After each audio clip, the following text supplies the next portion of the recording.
स्वर्गीय नारायण दत्त तिवारी जी एक जनप्रिय नेता थे और दलगत राजनीति से ऊपर विकास के समर्थक रहे हैं और उनको पूरे विकास की वजह से विकास पुरुष के नाम से जाना जाता रहा।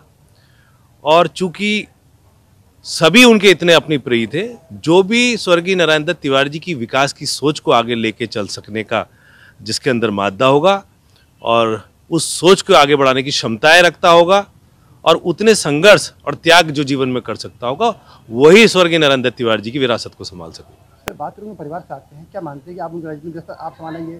मनीष जी भी थे, इससे पहले चुनाव लड़ चुके हैं, तो वो आगे राजनीति नहीं कर बढ़ पाए, क्या मानते हैं कि आप उनकी विरासत को बढ़ाएंगे? देखिए, तिवारी जी का एक बहुत महान व्यक्तित्व रहा और बहुत बड़ा कद रहा और जो कुछ मैंने तिवारी जी सीखा है तो तिवारी जी ने यही सीख दी कि अपने परिश्रम से, जनता की सेवा से, विद्वता से विकास करो और निश्चित तौर में जनता आपको प्यार देगी, तब आप एक नेता के रूप में स्थापित होगे, ना कि तुम सिर्फ मेरे नाम से राजनीति कर और नेता बनो। तो संघर्ष करो, स्थापित करो, जनता की सेवा करो और विकास करो, तो जनता आपको अपना नेता खुद ही मानने लगेगी। तो जो ये सब काम करेगा तो तिवारी जी की विरासत का अधिकारी वो स्वतः बन जाएगा, जनता उसको हाथों हाथ लेगी। क्या माने सर कि आप विरासत को आप लेके आगे बढ़ाएंगे? देखिए, हम स्वर्गीय नारायण दत्त तिवारी जी के सभी के प्रिय नेता भी रहे हैं और उनके हमारे आइडियल भी रहे हैं तिवारी जी, और हम उनके पद चिन्हों में चलने का प्रयास कर रहे हैं। ईश्वर हमें शक्ति दे ताकि जो विकास कार्य जो उत्तराखंड में वो सपना देखा था, उसको पूरा करने में हम सफल हो सकें।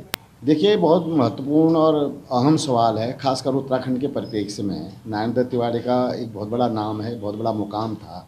उनके दिवंगत होने के बाद से ये सवाल उठता रहा कि उनकी जो विरासत है उसको कौन संभालेगा। पहले एक चुनाव में उनके भतीजा मनीष ने गदरपुर से चुनाव लड़ा था, लेकिन वो चुनाव हार गए थे। उसके बाद मनीष राजनीतिक परिदृश्य से गायब हैं। उसके बाद फिर बाद में उनको रोहित शेखर पुत्र के तौर पर मिलता है तमाम कोर्ट के प्रकरणों के बाद, और ये लगा कि रोहित शेखर शायद चुनाव लड़ेगा, लेकिन रोहित शेखर का बहुत बुरा अंत हुआ।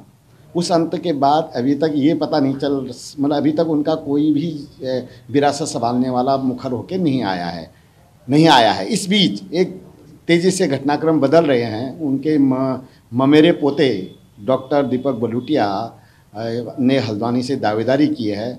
अगर कांग्रेस इनको टिकट देते हैं तो ये कहा जा सकता है कि नारायण दत्त तिवारी की विरासत को संभालने के लिए दीपक बलूटिया तैयार हो गए हैं, या ये कहा जा सकता है कि नारायण दत्त तिवारी की विरासत को संभालने के लिए दीपक बलूटिया मिल गए हैं।